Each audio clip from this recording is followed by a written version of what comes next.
Hello students, आज हम strategic marketing management में टाइप्स ऑफ स्ट्रेटजीज का टॉपिक डिस्कस करेंगे। सबसे पहले हम देख लेते हैं कि जो स्ट्रेटजीज हैं उनको कैसे क्लासिफाई किया जा सकता है। तो स्ट्रेटजीज को 3 कैटेगरीज में डिवाइड किया गया है: on the basis of scope, on the basis of level and on the basis of direction. On the basis of scope जो स्ट्रेटजीज हैं वो 3 तरह से डिवाइड की गई हैं, that is cost strategy, differentiation and focus. On the basis of level, strategies are divided into 3 categories: corporate level, business level and functional level. और अगर डायरेक्शन की बेसिस से बात करें तो इनको 4 कैटेगरीज में डिवाइड किया गया है: stability, expansion, diversification and retrenchment. जो on the basis of direction strategies हैं ये सारी की सारी कॉर्पोरेट लेवल स्ट्रेटजीज में कवर हो जाती हैं, और जो on the basis of scope हैं ये सारी बिजनेस लेवल स्ट्रेटजी में कवर हो जाती हैं। तो मेन जो हमने डिस्कस करनी है वो जो स्ट्रेटजीज हैं on the basis of level discuss करना है। तो सबसे पहले हम समझेंगे कि हायरार्किकल लेवल क्या होगा स्ट्रेटजीज का। जो सबसे फर्स्ट लेवल पर आती हैं वो होती हैं कॉर्पोरेट लेवल स्ट्रेटजीज, उसके बाद business level strategies and functional level strategies. तो जो कॉर्पोरेट लेवल स्ट्रेटजीज हैं they are designed at corporate headquarter, यानी कि जो कॉर्पोरेट हेडक्वार्टर्स पे, कंपनियों के हेडक्वार्टर्स पे डिजाइन की जाती हैं, उनके ऑफिसर्स के द्वारा डिजाइन की जाती हैं, वो सारी कॉर्पोरेट स्ट्रेटजीज होती हैं। जैसे कि अगर हम एग्जांपल लें टाटा का, तो जो टाटा का पूरा होल ग्रुप है वहां पर जो स्ट्रेटजीज डिजाइन होती हैं वो कॉर्पोरेट लेवल स्ट्रेटजीज होती हैं। उसके बाद आती हैं strategies for different business units. Different business units का मतलब यहाँ पर अलग अलग तरह के बिजनेस भी हो सकते हैं और डिफरेंट प्रोडक्ट्स भी हो सकते हैं। तो जो ये डिफरेंट प्रोडक्ट्स या डिफरेंट बिजनेसेस हैं उनको स्ट्रेटेजिक बिजनेस यूनिट कहते हैं। तो जो इनके लिए स्ट्रेटजीज डिजाइन होती हैं वो बिजनेस लेवल स्ट्रेटजीज कहलाती हैं।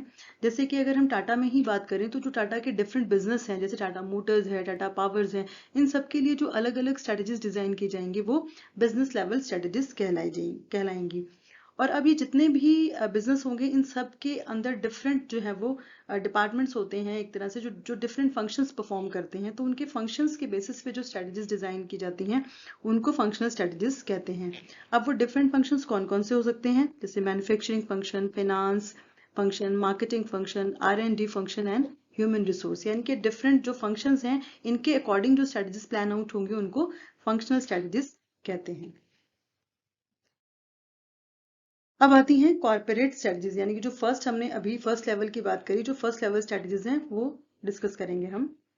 ये बेसिकली इसलिए बनाई जाती हैं ताकि ये देखा जा सके कि जो भी ऑर्गेनाइजेशन है उसका टाइप ऑफ बिजनेस क्या है, उसकी ओवरऑल ग्रुप ऑफ एक्टिविटीज क्या होने वाली हैं, उनको कैसे फॉर्म किया जाएगा, कैसे मैनेज किया जाएगा। यानी कि एक कंपनी क्या कुछ करने वाली है, किस बिजनेस में जाने वाली है, उसको कैसे मैनेज करने वाली है, ये जो सारी चीजें हैं वो कॉर्पोरेट लेवल स्ट्रेटेजी का पार्ट है। तो कॉर्पोरेट लेवल स्ट्रेटजी से ही पता चलता है कि उस फर्म का बेसिक कैरेक्टर कैसा है, मींस बेसिकली वो क्या कुछ करने वाली है, क्या उसकी पॉलिसीज हैं, क्या उसके एथिक्स हैं, ये सारी चीजें। फर्म की कैपेबिलिटी और कॉम्पिटेंस क्या है। कैपेबिलिटी का मतलब कंपनी क्या कुछ कर पाएगी, क्या करने में कैपेबल है। कॉम्पिटेंसेस मीन्स क्या उसके पास स्पेशल क्वालिटीज हैं जिसको लेकर वो बिजनेस को रन करने वाली है। किस डायरेक्शन में वो अपनी एक्टिविटीज को करने वाली है, मीन्स मतलब किस तरह का बिजनेस या किस तरह के प्रोडक्ट्स में वो डील करने वाली है। उसका इंटरनल आर्किटेक्चर यानी कि इंटरनल जो स्ट्रक्चर है वो कैसा है, कितने डिपार्टमेंट्स बनने वाले हैं, कितनी तरह के प्रोडक्ट्स होंगे, कितनी तरह के बिजनेस होंगे, कि कौन कौन सी एक्टिविटीज होंगी, ये सारी चीजें भी कॉर्पोरेट लेवल स्ट्रेटेजी का ही हिस्सा है। गवर्नर्स एंड स्ट्रक्चर मीन्स कि किस तरह से गवर्न किया जाएगा, किस तरह से जो उसका आंतरिक ढांचा है उसको डिजाइन किया जाएगा, ये सभी चीजें। Inter relationship among business units, यानी कि उसका अपने एक एक बिजनेस यूनिट का बाकी बिजनेस यूनिट के साथ रिलेशनशिप कैसा है, उसके कॉम्पिटिटर्स के साथ उसका रिलेशनशिप कैसा है, और इवन वाइडर एनवायरनमेंट, यानी कि जितना भी हम एक्सटर्नल एनवायरनमेंट के डिफरेंट फैक्टर्स पढ़ते हैं, like political environment, economic environment, social environment, legal environment, ये सभी के साथ कैसे कोऑर्डिनेट करती है कंपनी, या कैसे उनके साथ अपना एक अपनी जो स्ट्रैटेजीज है बनाती है कि उनके साथ कोप अप कर सके स्मूथली। ये सारी जो प्लानिंग है वो कॉर्पोरेट स्ट्रेटजी का हिस्सा मानी जाती है। अब जो कॉर्पोरेट लेवल स्ट्रेटजी हैं ये आगे डिफरेंट टाइप्स की हो सकती हैं। कौन कौन सी टाइप की हो सकती हैं? ये हो सकती हैं stability, expansion, retrenchment and combination. तो अब इनके भी आगे डिफरेंट टाइप्स हैं, जैसे नो चेंज और डू नथिंग जो है वो स्टेबिलिटी के अंदर आती है। देन दूसरी स्ट्रेटजी जो स्टेबिलिटी में आती है वो है प्रॉफिट। तीसरी जो आती है वो है पॉज और proceed with caution.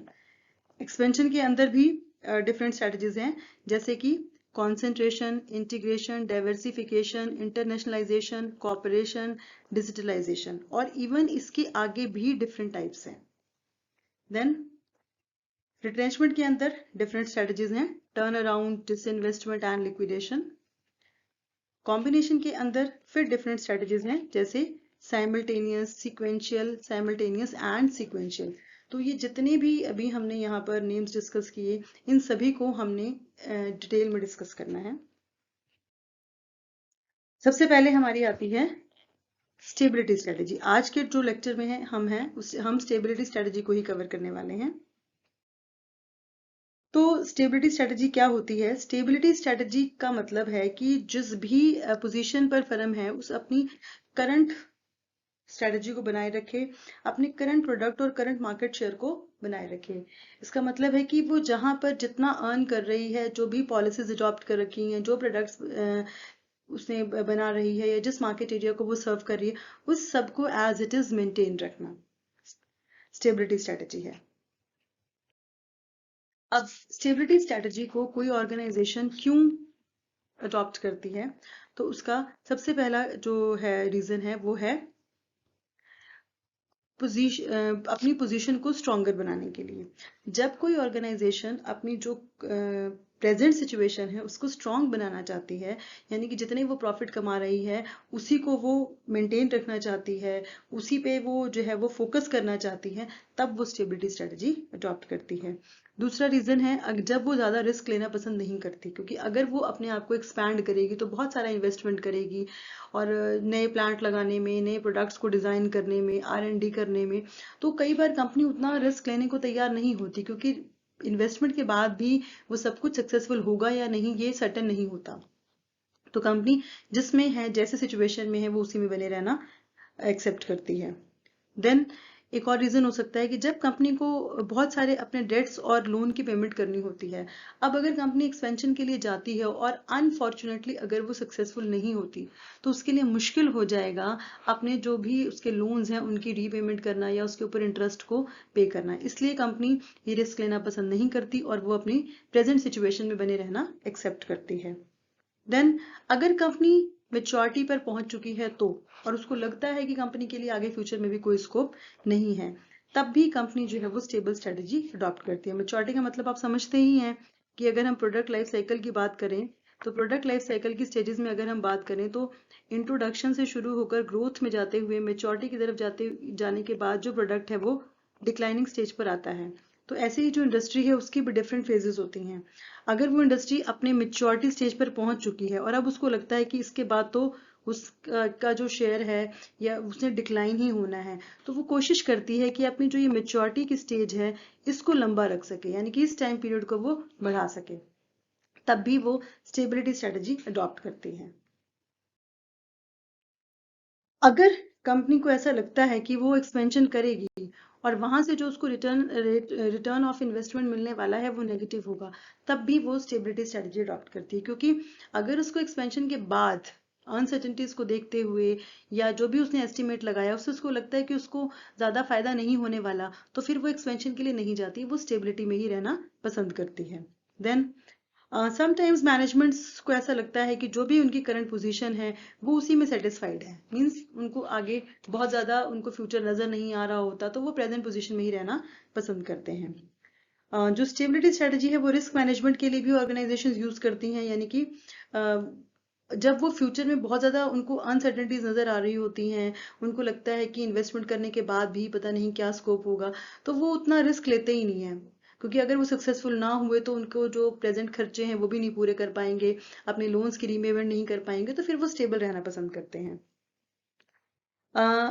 Post merger के बाद भी जो कंपनीज हैं वो स्टेबिलिटी स्ट्रेटजी अडॉप्ट करती हैं, चाहे उनका जो ट्रांजिशन था वो बहुत आराम से क्यों ना हो गया हो। ट्रांजिशन का मतलब है कि जो मर्जर की प्रोसेस थी, जो चेंज का फेज था, वो बेशक बहुत स्मूथली इम्प्लीमेंट हो गया हो, पर उसके बावजूद भी वो जो एक थोड़ा सा वो टाइम चाहते हैं फ्यूचर प्लान करने के लिए, तब भी वो स्टेबिलिटी स्ट्रेटजी अडॉप्ट करते हैं। और कई बार जो इंडस्ट्री होती है वो बहुत ज़्यादा फास्ट ग्रोथ रेट अचीव कर लिया होता है उसने रिसेंट पास्ट ईयर्स में, तो उसको फ्यूचर में ग्रोथ प्लान्स बनाने के लिए, एक्सपेंशन प्लान्स बनाने के लिए उसको टाइम चाहिए, इसलिए भी वो स्टेबिलिटी स्ट्रेटजी अडॉप्ट करती है। अगर हम फैमिली बिजनेस के केस में बात करें तो जो फैमिली बिजनेसेस होते हैं उसमें जो कंट्रोल होता है वो फैमिली मेंबर्स का ही होता है। तो अगर वो नहीं चाहते कि वो अपना जो कंट्रोल है वो किसी और के हाथ में दें, तो वो एक्सपेंशन के लिए नहीं जाते और वो जिस भी पोजीशन में है उसी को वो बनाए रखना पसंद करते हैं।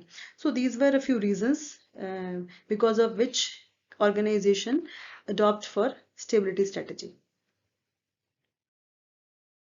जो स्टेबिलिटी स्ट्रेटेजी है इसके डिफरेंट टाइप्स हैं, जैसे कि नो चेंज और डू नथिंग। फर्स्ट जो टाइप है इसका मतलब है कि जो कंपनीज हैं वो अपनी प्रेजेंट स्ट्रेटेजी को कंटिन्यू करती हैं, मतलब वो उसमें कोई चेंज नहीं करती, वो प्रेजेंट जो भी कुछ चल रहा होता है उसी को चलाए रखती हैं। इसका मतलब ये है कि वो नया कुछ नहीं लेकर आती, कुछ भी वो नया नहीं ऐड करना चाहती, क्योंकि वो अपने आप को स्टेबलाइज रखनी है, तो कुछ नया इनपुट करने के लिए नहीं है, बस जो है वो उसी को बनाए रखती हैं। प्रॉफिट का क्या मतलब है यहाँ पर, कि किसी भी ऑर्गेनाइजेशन के लिए प्रॉफिट तो जरूरी होता है, तो उसको प्रॉफिट तो मेंटेन रखना ही है। लेकिन यहाँ पर प्रॉफिट को मेंटेन रखने के लिए वो क्या करते हैं कि जो उनके पुराने प्रोडक्ट हैं, ये टेक्नोलॉजीज हैं, उसको वो रिप्लेस करते हैं नए के साथ। लेकिन इनको इस बात का ध्यान रखना होता है कि उस नए जो चेंज वो कर रहे हैं उसमें इन्वेस्टमेंट ज्यादा ना लगे, क्योंकि अगर इन्वेस्टमेंट लग करेंगे तो डेफिनेटली वो ग्रोथ स्ट्रेटजी का पार्ट हो जाएगा, वो एक्सपेंशन की तरफ चले जाएंगे, और अभी ये एक्सपेंशन की तरफ नहीं जा रहे हैं। इट मीन्स जो कुछ भी है जैसा भी है उसी को मैनेज करके प्रॉफिट अर्न करना। कई बार इवन उस चीज को मैनेज करने के लिए उनको अपना कुछ मार्केट शेयर जो है वो गिव अप भी करना पड़ता है, जो ज्यादा प्रॉफिट नहीं कमा रहा होता।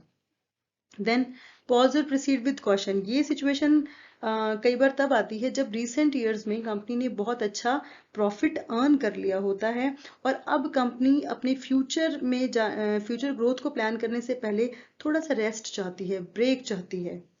क्यों ब्रेक चाहती है? ताकि वो फ्यूचर की अपॉर्चुनिटीज को एक्सप्लॉइट करने के लिए, बहुत अच्छे तरीके से यूटिलाइज करने के लिए अपने रिसोर्सेज को वो एक ब्रेक लेकर के आगे फ्यूचर की प्लानिंग कर सके। तो ये थे हमारे different types of stability strategy. अब इसके हमारे पास दो एग्जांपल हैं। सबसे पहले तो हमारे पास आती है लिकर एंड सिगरेट इंडस्ट्री। ये भी स्टेबिलिटी स्ट्रेटजी को अडॉप्ट करते हैं। इसका एक रीजन तो ये है कि कई बार इनके पास बहुत ज्यादा डाइवर्सिफिकेशन का स्कोप ही नहीं होता, बहुत कुछ एडिशन ये कर ही नहीं पाते। दूसरा जो इनके पास कारण है वो है कि इनके ऊपर जो है बड़े स्ट्रिक्ट जो है वो लाइसेंसिंग एग्रीमेंट्स होते हैं इनके, और इनको वो बहुत स्ट्रिक्टली फॉलो करना होता है। जो industrial development and regulation act है उसके तहत इनको जो भी रूल्स रेगुलेशन है वो बहुत स्ट्रिक्टली फॉलो करने होते हैं। तो ये इसलिए अपने आप को बहुत ज्यादा डाइवर्सिफाई या एक्सपैंड नहीं करते, जैसा है वैसा ही रहना पसंद करते हैं। दूसरा जो है वो हमारे पास है SAIL, that is Steel Authority of India Limited. इसका जो रीजन है स्टेबिलिटी स्ट्रेटजी अडॉप्ट करने का वो कि जो इनकी कैपेसिटी है वो पूरी यूटिलाइज नहीं हो रही थी, यानी कि जो ये फुल कैपेसिटी यूटिलाइजेशन इनका नहीं था, तो इन्होंने उसी कैपेसिटी को यूटिलाइज करने का डिसीजन लिया। मींस जितना प्लांट की प्रोडक्शन कैपेसिटी होती है उतना ये नहीं यूज कर पा रहे थे, तो अब ये और ज्यादा एक्सपैंड करके क्या करेंगे, क्योंकि अभी तो इन्होंने अपनी एग्जिस्टिंग कैपेसिटी को ही पूरी तरीके से यूटिलाइज नहीं किया, इसलिए ये एक्सपेंशन प्लान्स को फॉलो ना करते हुए स्टेबल रहना ही पसंद करते हैं। इन्होंने पसंद किया कि एटलीस्ट जितना इन्वेस्टमेंट है पहले उसको तो एक्सप्लॉइट कर लो, उसके बाद एक्सपैंड करेंगे। तो जो सेल है उसने भी स्टेबिलिटी स्ट्रेटेजी को अडॉप्ट किया है।